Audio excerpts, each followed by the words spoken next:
Alright, so we are back with the second video for segment addition postulate, so make sure you are taking notes in your spiral. This is going to be on a new page. The title for your notes is segment addition postulate and then algebra. There are a couple things I need for you to remember, so go ahead and write this in your notes as well. So the first thing is, if you have a normal segment, remember to be using part plus part equals whole. And then if you do have a bisected segment, it's going to be 2 times the part equals the whole. These are going to be really important today when we start introducing algebra because it can get kind of confusing. So we are going to have a couple little steps kind of for using algebra. The first one, of course, is using segment addition postulate and the part plus part equals whole. You're going to solve for x. And then if I just ask you for x, then you're done. But if not, I may ask you for a piece of the segment or the whole segment. If that's the case, you're going to take that x that you found and plug it back in to find that length. So we're going to go ahead and jump straight into an example. The first one says b is between a and c. And I tell you, if AB is equal to 3x, BC is equal to 2x, and AC is equal to 15, I want you to find x. So remember, your first step with anything segment addition postulate is to draw the diagram if it's not already given to you. So I know that B is between A and C. I'm going to go ahead and label all the information I have. I know that AB, the first part, is 3x. I know that BC is 2x. And I know that from A all the way to C is 15. So you always want to draw your diagram first and then label it. After you have your diagram, you now want to write your segment addition postulate. So remember, it's part, which is AB, plus the second part, BC, is equal to the whole, which is AC here. So now that I've written my segment addition postulate, I'm going to fill in my information so I can start solving for x. So AB, I know, is 3x here, plus I know that BC is 2x, and it is equal to the whole, which is AC, and I know that is 15. Now I'm going to start solving just like normal, like a normal equation. So I'm going to combine like terms on the left. 3x plus 2x gives me 5x is equal to, there's nothing to do on the right side, so it's just 15. Now remember, I want to get x by itself. In order to do that, I have to do the opposite. It's stuck by multiplication, 5 and x, so I'm going to divide by 5 on both sides. When I do that on the left, I'm just left with x equals, and 15 divided by 5 gives me 3. So I'm going to go back and check my problem. I am asked to just find x. I found the value of x, so for example 1, you are done. So we're going to go on to example 2. Make sure you are writing everything from these examples down. That way when you're taking quizzes and stuff, you know what to do in your notes. So example 2 says Q is between M and N. So first things first, always draw your segments. So I have Q somewhere between points M and N. Now if MQ is equal to x plus 1, so MQ is right here. It's x plus 1. And Qn, which is from Q to N, is equal to 2x. And then I tell you that from M to N is equal to 22. Now I want you to find the length of MQ. So I'm not just asking for x. You will have to find x first. And then remember, we're going to plug it back into MQ. So again, we're going to start off with our segment addition postulate for this. So part plus part equals whole. MQ plus Qn equals Mn. Now I do have these parts, so I'm going to fill in that information. MQ was x plus 1 plus Qn was 2x. And remember, that's equal now to Mn, which is 22.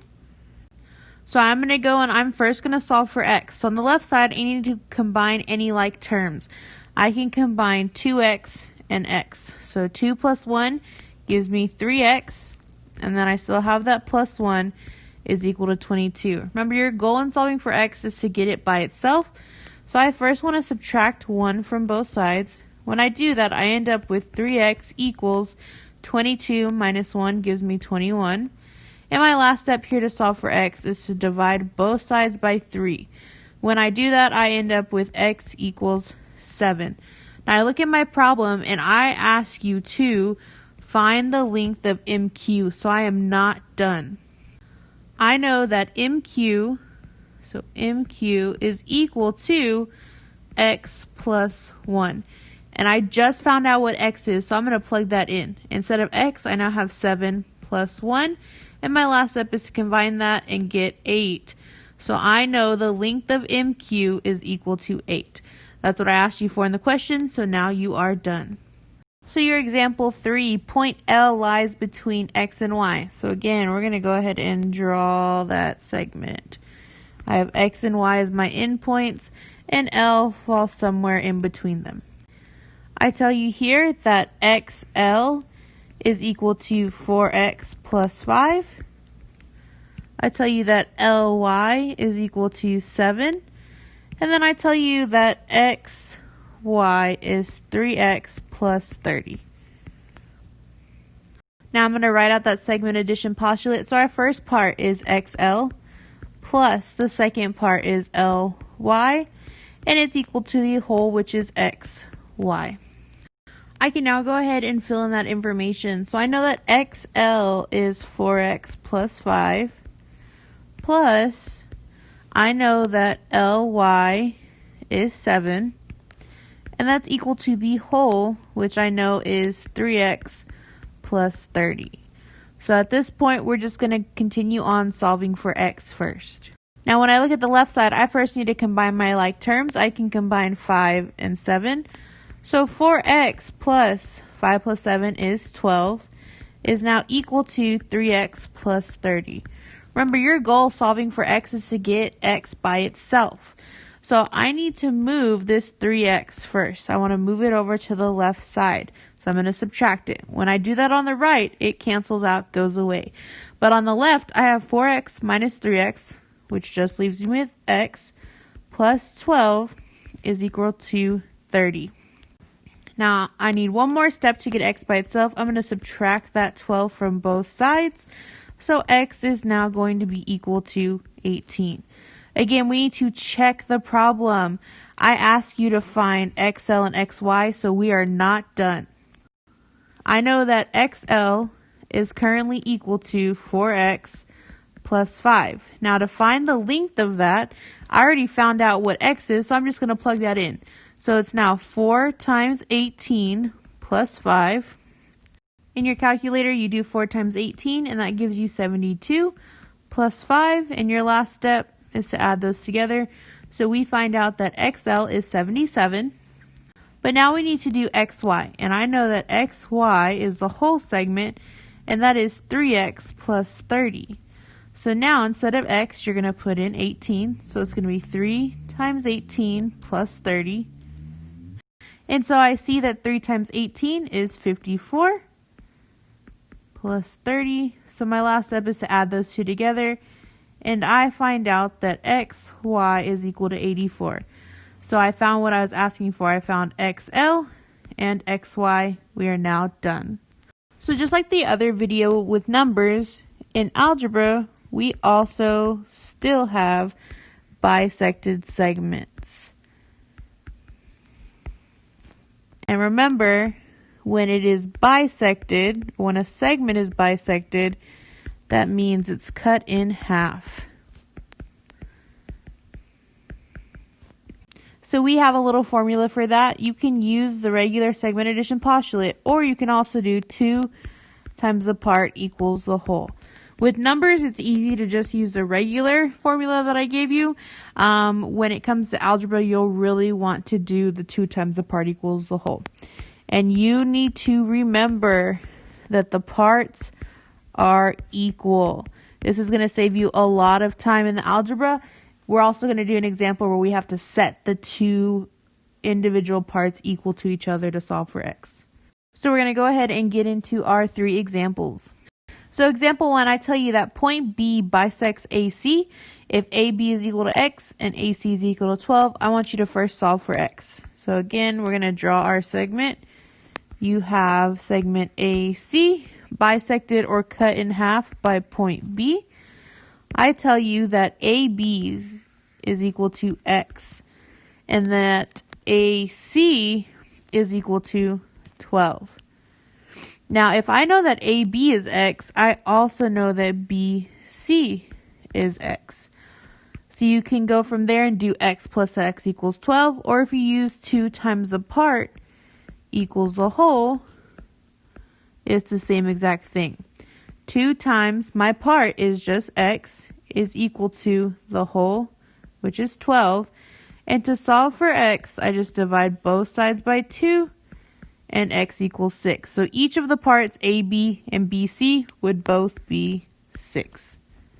So example 2, I tell you that point Y bisects XZ. So we're going to draw that segment. I have segment XZ, and it is bisected by point Y. And I tell you if XY, so this first part is 6x minus 8, and that YZ, the second part, is 2x plus 4, I want you to find the length of XY. So here, I have a segment that's bisected, so I have 2 equal parts, and I'm given the parts. So remember, if you have parts that are equal, anything that is equal in the name it tells you, set it equal to each other. So 6x minus 8 is equal to 2x plus 4. I'm going to go ahead and subtract 2x from both sides. When I do that on the right, it cancels out. 6x minus 2x leaves me with 4x minus 8 is equal to 4. I need to get the 4x by itself, so I'm going to add 8 to both sides. It cancels out on the left side, and I'm left with 4x equals 12. And my last step to solve for x is to divide both sides by 4. And I get x equals 3. But if I look back in my problem, I did not ask you for x. I asked you to find the length of xy. So right now, xy is equal to 6x minus 8. I know what x is, so I'm going to plug that in. It's now going to be 6 times 3 minus 8. 6 times 3 gives me 18 minus 8. And 18 minus 8 is 10. So I know that xy is 10. Remember, they're equal parts, so I also know that yz is 10 as well. So example 3 says point M bisects LN. So again, I'm just going to draw the segment real quick, LN, and then we have M in the middle. I tell you if LM is equal to 2x plus 4, and MN is equal to 3x minus 36. I want you to find the length of MN and LN. This one is just like number 2. I have 2 equal parts, so I need to, of course, set them equal.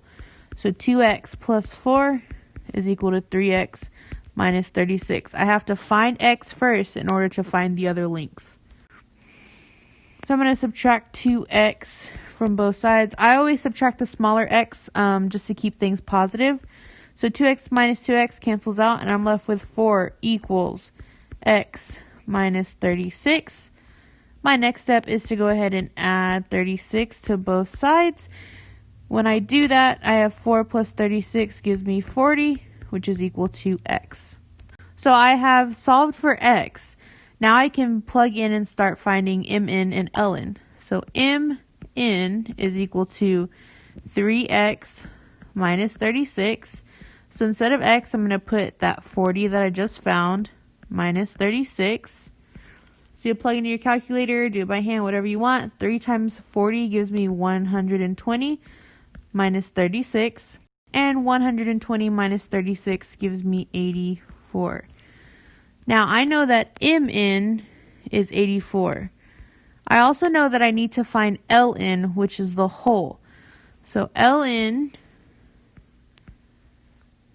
is the same thing as the whole. And remember, we have that 2 times the part equals the whole. So here, our parts are equal. So I know if MN is 84, then LM is also 84. So if I do 2 times 84, that's going to give me LN. And when I work that out, I get LN to be 168. Some of you may not need the whole part and the whole and everything like that, and you can look at it and you can just see it, and that's totally fine. But if you need to break it down like this, make sure you're doing so. This is the end of the video. You have done segment addition postulate with numbers, segment addition postulate with algebra. You've done segment bisectors where they're cut in half. So that's it for the notes for this week. You will get an assignment on Wednesday that will be a minor grade, and it'll cover this segment addition postulate stuff. So be looking out for that, and let me know if you have any questions.